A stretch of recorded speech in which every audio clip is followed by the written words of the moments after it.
Hello guys, Dr. Emmanuel once again here, and today I want to talk about the structure of Plab or Ukmla.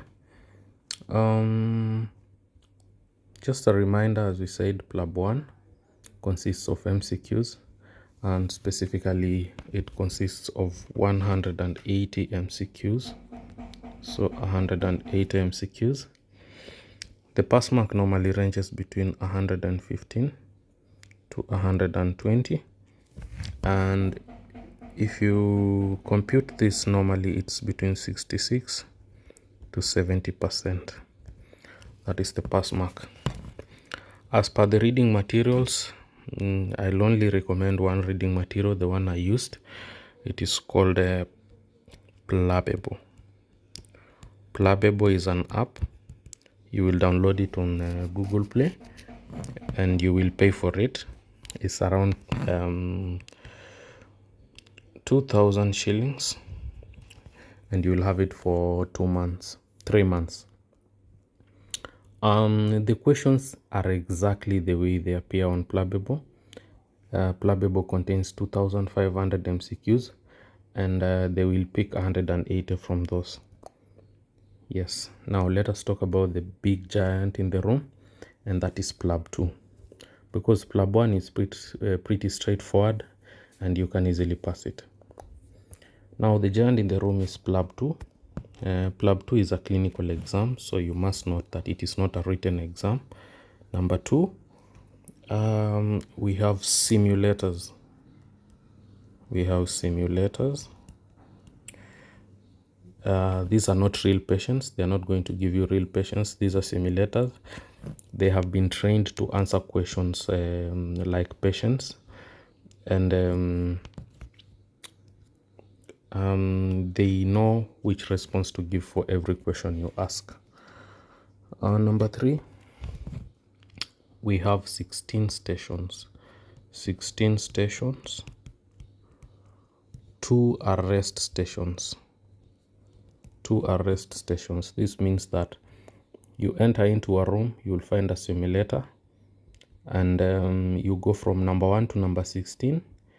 2 of those stations will be rest stations. That means you will enter the room and there will be no one in the room. You will just relax. Number 4, each station is 8 minutes. 8 minutes per station. That means you have 8 minutes to clerk a patient. If necessary, do a physical examination, ask for relevant tests. Make a diagnosis and manage the patient for 8 minutes. Let's talk about the pass mark. Now the pass mark has a criteria. So the criteria is a criteria of 2. 1 is number of stations to pass, and 2, number of marks. Now there is a certain number of stations that you must pass for you to pass the exam, and that is normally determined by how people will pass that day. Most of the time, out of 16 stations, it has been 10 stations, but sometimes it is 9, sometimes it goes up to 8, because sometimes they end up cancelling other stations. Number of marks also depends with how people will pass that day. So yeah, it ranges between 80 something to 100 and something. So just know that one. It will be determined by how people will pass that day. So what happens if you pass the correct number of stations and have less marks? You fail. If you pass the adequate number of marks and fail the number of stations, you fail overall, because this is a pass-fail exam. So you must know that it is a pass/fail exam. Okay. Yes, finally, the final thing I want to talk about, Plab 2 will test 3 things. Number 1, it's going to test your interpersonal skills. You'll be given 4 marks for that.